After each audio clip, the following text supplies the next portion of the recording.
Hey, it's the Red Letter Disciple, and you picked a great episode to come into today. This one's going to be amazing, and I'm so grateful. My name is Zach Zender. I'm grateful that you're here. In a minute, I'm going to be joined by my co-host, Chris Johnson, and our mission with this podcast is to challenge and inspire you wherever you are in your faith journey, that you can grow as a disciple. And so I hope that happens as a result of today's episode, because when we all do this, when more and more of us do this, we will become a better version of Jesus, a greater, fuller, and truer expression of who he really is.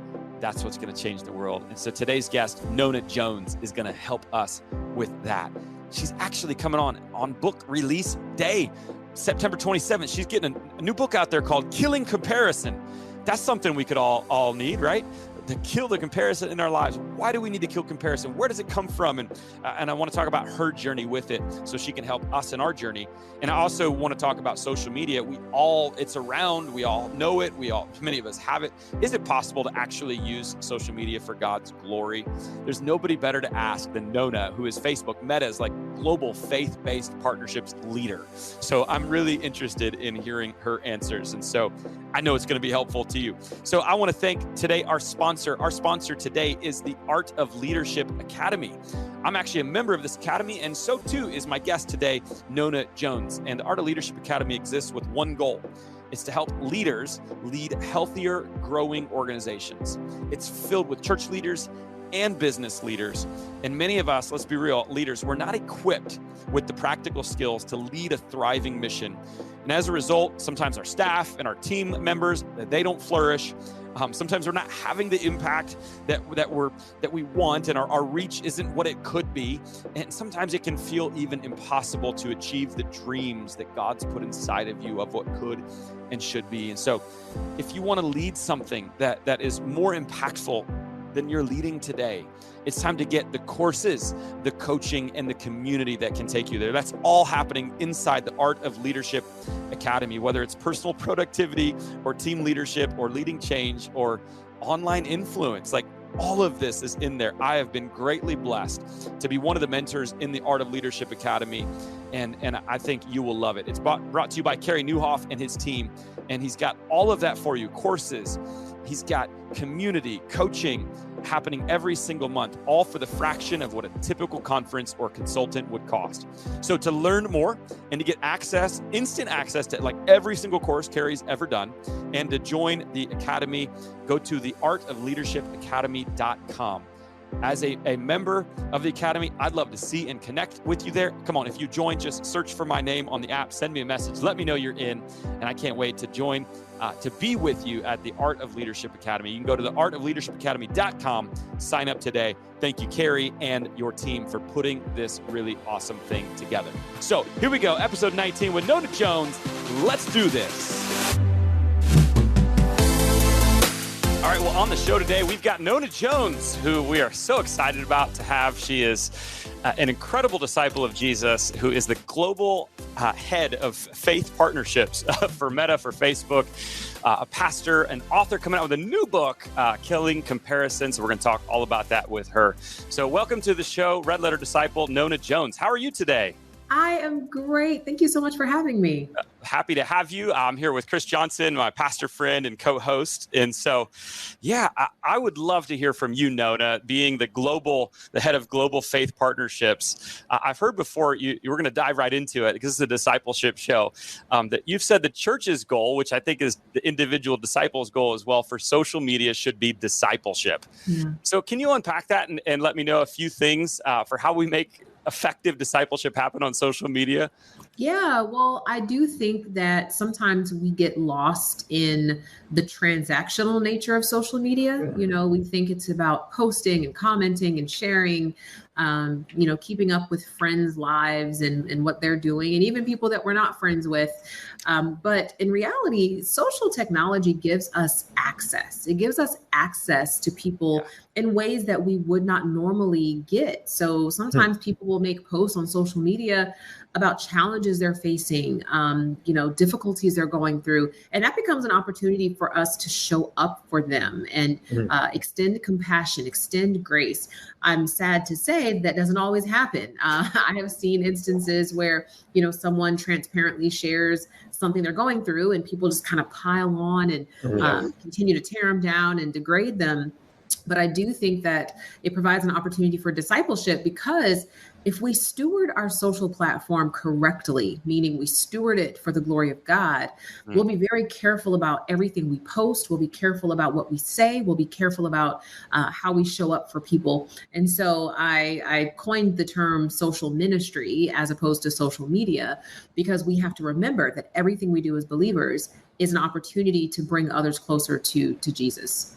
That's good. So how do you know, Nona, like when do you draw the line? Because I as a pastor, I know there's lots of church leaders that use it well, and it's very influential. I also know that there's other pastors and church leaders that and just regular disciples are like, I'm done with social media. It doesn't do good for me. So how do you know, what's the line between when it's helpful for a follower of Jesus and when it's more hurtful? I think it's the motive, motive really matters. And we know that the word of God tells us that God really searches the heart. And so sometimes we use social media to build our kingdom and to build our influence. And, early on when I started in this work, the Lord, it spoke something so profound to me when I had thoughts in my own heart of, man, how can I grow my reach? How can I grow my following? And I heard the Lord say, it doesn't matter how many followers you have if they're not following me through you. And I was like, ooh, that's true. Because many times we will focus on building our following, and we'll get discouraged if our post doesn't get a certain number of likes or we don't get a certain number of views on our video. We have to ask ourselves, what's behind that? Because the truth is, if it's all for the glory of God, if just one person likes it or sees it or tunes in, that's for his glory. If 1,000 do, great. If 1,000,000 do, great. But many times we're securing our identity to those markers, like how many people attended my church service, how many people watched my, live stream, because we're thinking about it in terms of our own individuality and our identity. So I think we have to be really careful about that and always check our heart and our motivations. So what's the motive, right? I've talked to Chris. Chris, your motive, man, that's what it comes back to. What do you think about that? Yeah, so I've always said with social media that I try to use it as an encouragement ministry. Like I try to stay away from, I stay away from anything politically charged. I stay away from, I try to stay away from cynicism, and I just try to always like people's posts and make them laugh or encourage them each day.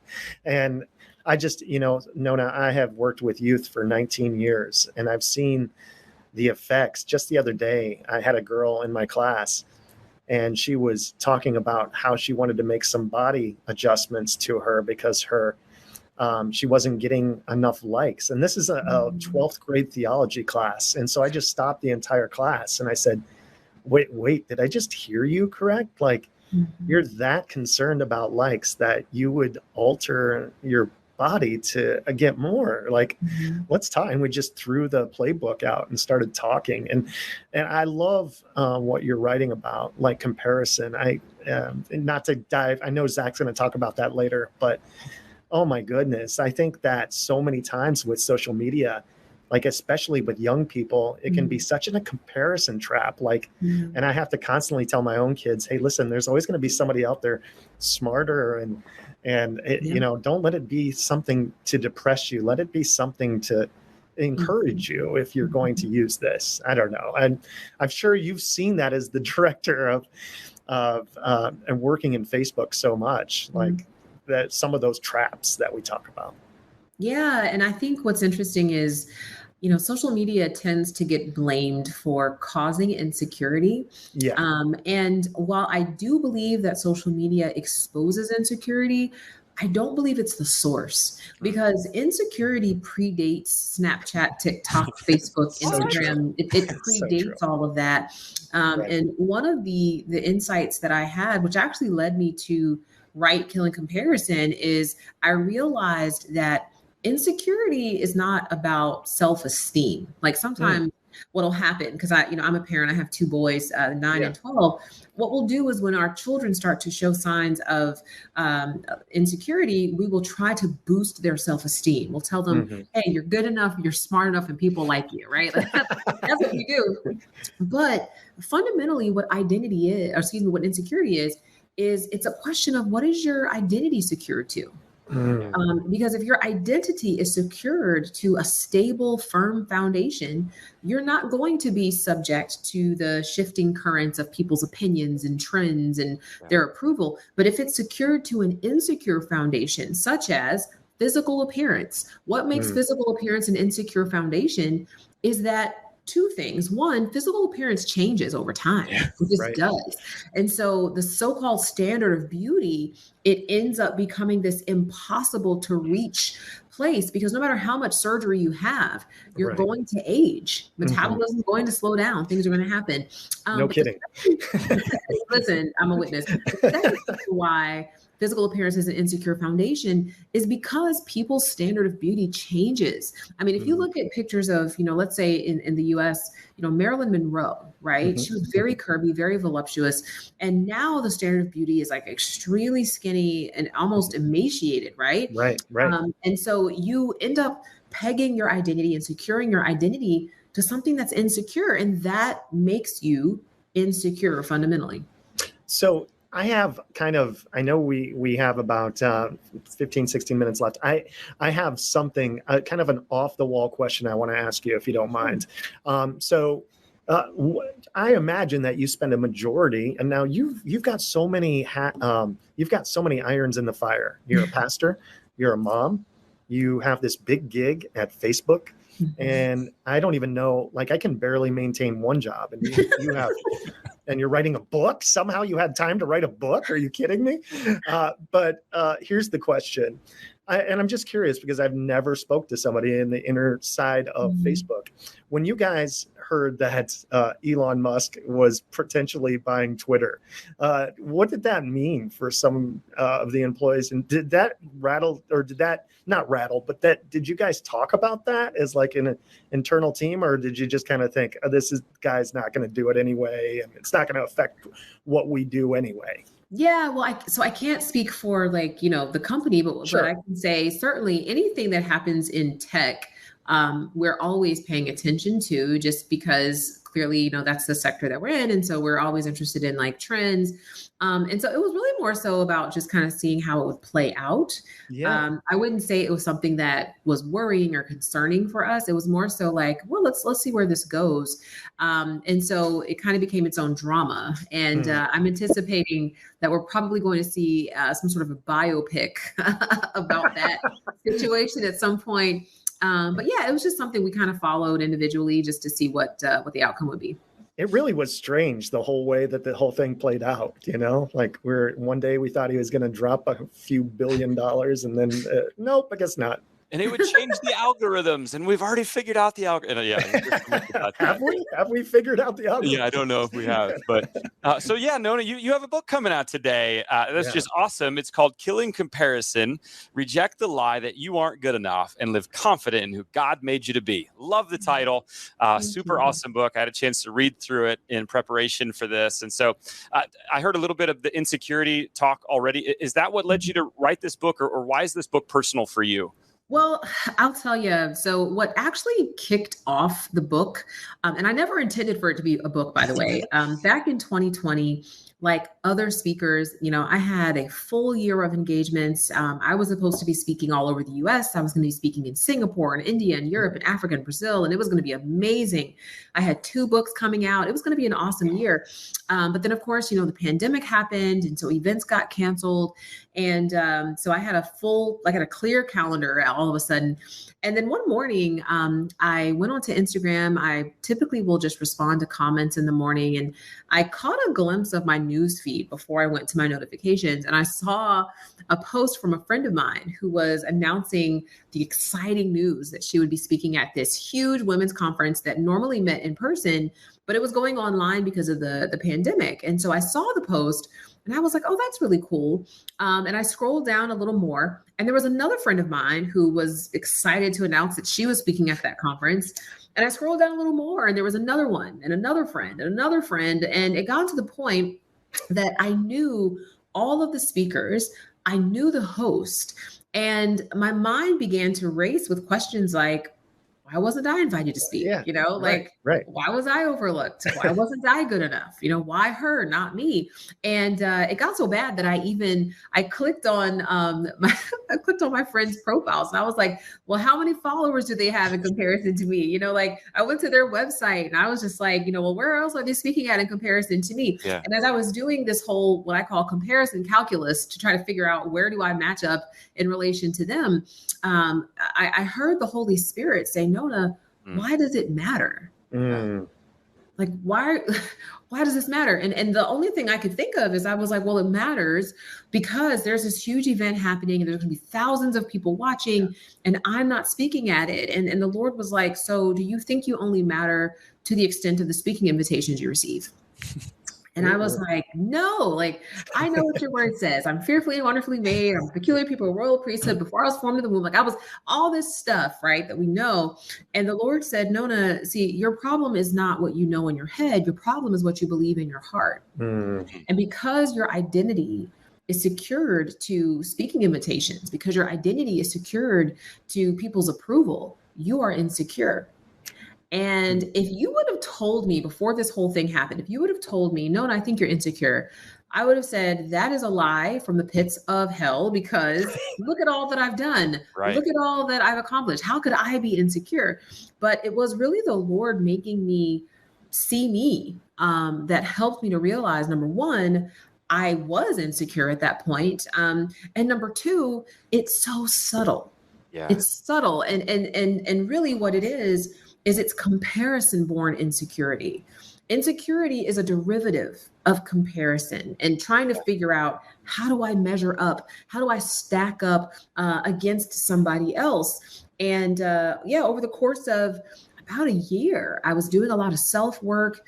And man, when I got to the place of freedom, I realized, you know what? I need to document this journey because there may be other people who are experiencing the same thing. And so that's really where it came from. And it's been incredible to see how people have responded to the message. It's really been resonating. Yeah, but it's interesting because you didn't get invited to the party. That's basically what happened. That's exactly right. And now when we didn't get invited to a party in high school, you didn't know until 2 or 3 weeks later. No idea. Now, if you don't get invited to the party, you see all your friends going to the party. And you're like, before the party. Yeah, exactly. Do I need a different deodorant? What's going on? Right. Well, you probably do, Chris. But anyway, and Nona, you said maybe somebody else, this will help somebody else, and they're going through this. I'll put my hand up. That's me. And so I loved reading through it. And I think I just heard you say, so I want to have you clarify, because I think sometimes we think that the line from the book is comparison doesn't cause insecurity. Comparison results from insecurity. And I think, do we flip that a lot in the way that we talk? Because it feels like we flip that a lot, but it actually, the comparison actually comes from insecurity first. Is that correct? Yeah, because what insecurity fundamentally is it's when your identity is secured to something that's insecure. And so you end up comparing because of insecurity, because let's say, for example, you have secured your identity to your job title, right? And so, you're super excited because you have this job at this company and you've secured your identity to it, but then you find out that there's somebody who has a better title. And now you're like, oh, well, I guess my title isn't as important. And I guess by virtue of that, I'm not as important. And so the reason why I contend in the book that the only secure foundation is who God says we are is because that doesn't change. And who God says we are is not in any way in proximity to another person. Like when God created us, I love Jeremiah chapter 1 and 5, because there's a nuance there that we often miss. When he says, before I formed you in the womb, I knew you. What that means is many times we think life begins at conception. We think it's, when the sperm meets the egg. But if you really pay attention to what he said, it's before the sperm met the egg, I knew you.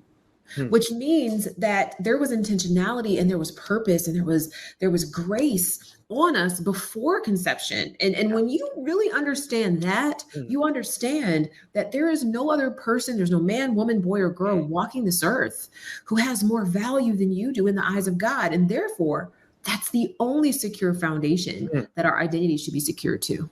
No, that's really good. I can't say how many of these podcast interviews, it almost always boils back to identity.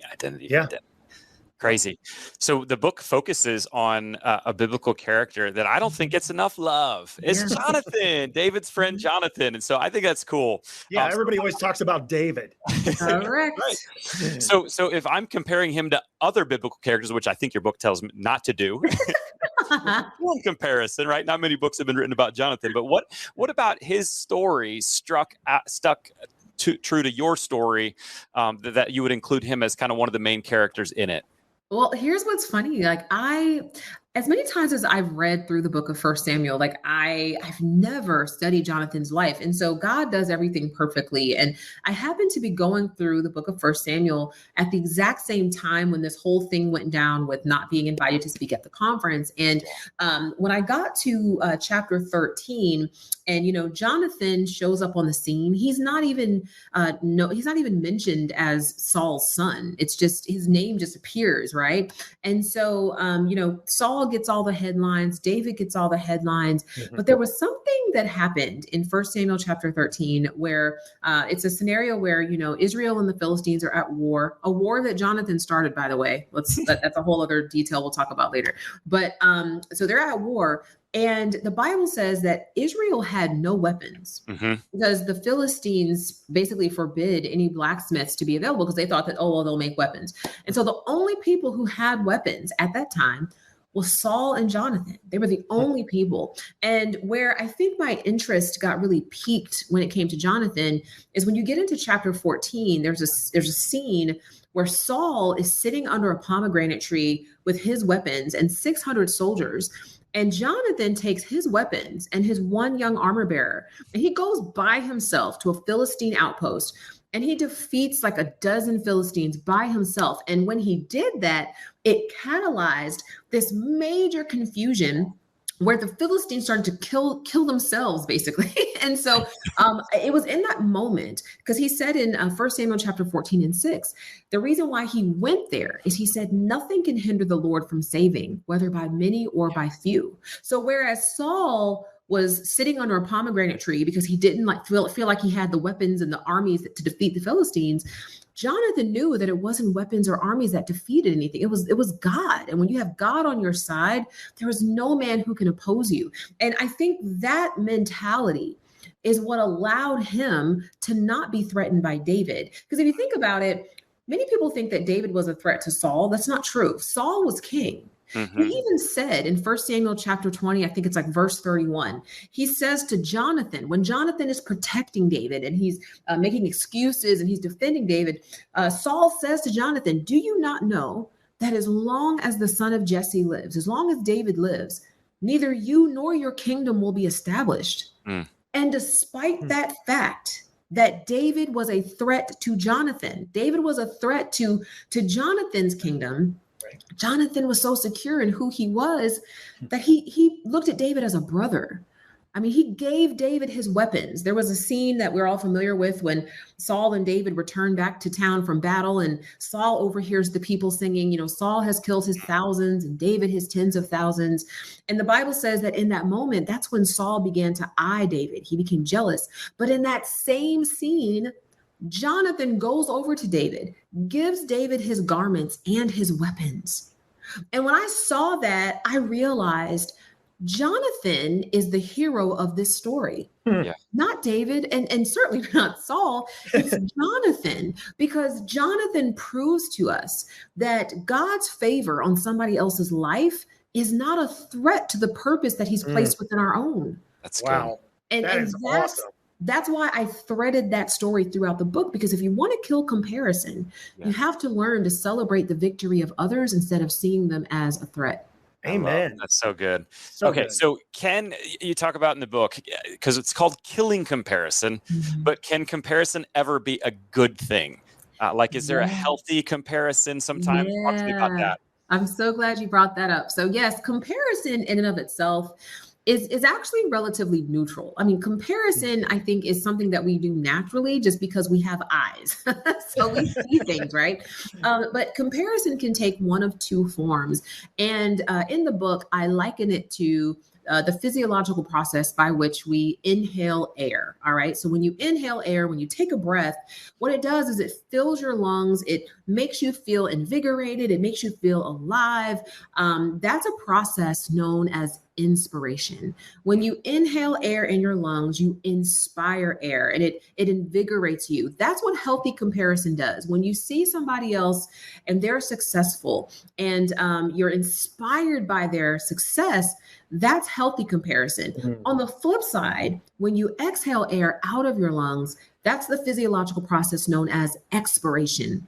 So you're expiring air. And that's why when you take your last breath, it's called your expiration date. When you expire air, you feel tired, you feel fatigued, you feel discouraged and degraded. And this is why toxic comparison is what expires us. And really, whether you are inspired or expired by another person, it depends on the posture of your heart. Yeah. Because if you think about it, going back to social media, two people can see the same post. One person can walk away inspired, another person can walk away expired. So It true. really is a function of what's Yeah. happening in your heart, which is why I spend so much time in the book trying to help people do the self work to figure out, like, man, what's going on within me? And what insecure foundations have I secured my identity to that's making me see this person's success as my personal failure?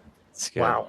One more question on the book, and then we'll let people know where to grab it because it's brand new. This is awesome. But what is, you talk about this, and people just got to hear it. What's the superpower when it comes to finding our worth and identity in this world that you talk about in the book? Yeah. Yeah, the superpower is humility. And humility gets a bad rap in our society. We live in a society where it's like, toot your horn, brag, boast. And the reality is humility is not thinking lowly of yourself. Humility is not degrading yourself. Yeah. What humility is it's simply fully occupying the lane of life that God has given to you without comparing that lane to somebody else's lane. Like, we've all been given gifts. We've all been given experiences that have shaped us into the person that we are today. And that really is to serve the purpose for which God decided we were necessary for creation. And I think where we mess up is when we start peeking into other people's lane and we're like, I want to do what they do. But that may not be the purpose that God designed within you. And so humility becomes a superpower, because once you are truly living a humble life, you will fully occupy your lane. You will fully focus on what's in front of you, and you'll be able to celebrate other people and not see them as a threat. The thing about your lane is that there's no one in front of you and there's no one behind you. It's your lane. Yeah. So figure out what your lane is and fully occupy it, and you will not see other people as a threat. You've never driven in Orlando. Well, certainly in that case, you have a problem. Right. When it comes to purpose, it's just your lane. So good. I love your take on humility. And one of the lines from the book that I wrote down, I highlighted, I underlined, where insecurity sees a competitor, humility sees someone to celebrate. So good. Awesome. All right. Final question we ask all of our guests on the Red Letter Disciple is, at the end of the day, we want this podcast to challenge disciples to grow in their faith as disciples. And so if you could issue one challenge practically for all the listeners, all those that are maybe watching on YouTube, what would be the one challenge, Nona, that you would want to throw down to our audience? I would want you to think about who is the person that triggers your insecurity, whether that's a person in real life or whether that's a person on social media. And I want you to reach out to that person and I want you to say something encouraging to them. And then I want you to just get on your knees before God and I want you to pray for God to enlarge their territory. Pray that God will bless them, that he will favor them, and do that with a sincere heart, because we reap what we sow. And when you ask God to bless others, you will reap the blessing yourself. Well, Chris Johnson, it sounds like I'll be praying for an enlarged territory for you this week. You're going to be hearing from me. All right, so there you heard it, challengers. If you take on that challenge this week, will you hashtag Red Letter Disciple on all the socials, or if you're watching on YouTube, you can throw it in the comments below. Nona, if people want to connect more with you, you are such a blessing, and I love your words. I think that this is such an important topic this day of age. If they want to grab the book, anything at all, where can they find you these days? Sure. So you can head to killingcomparison.com, and there's all the information there. And then if you want to connect with me on my socials, I'm on Instagram, Facebook, TikTok, LinkedIn, YouTube, all of it.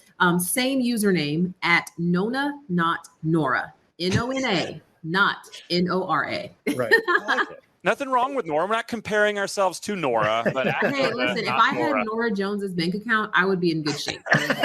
So. Oh man, do you think this would be a good book for like high school kids as well? 100%. Okay. Yeah, and I have some examples in the book relative to my own experience in middle school and high school that I think are very relevant to what kids are going through today. Well, I'll be buying a few. Thank you. There you go. Well, Nona, thank you so much for joining us here on Red Letter Disciple. You've been such a joy, and I love that you're sharing the message that you're sharing. So thank you so much for fully occupying your lane. Thank you for having me. This has been such a blessing. I appreciate you. God bless. Take care.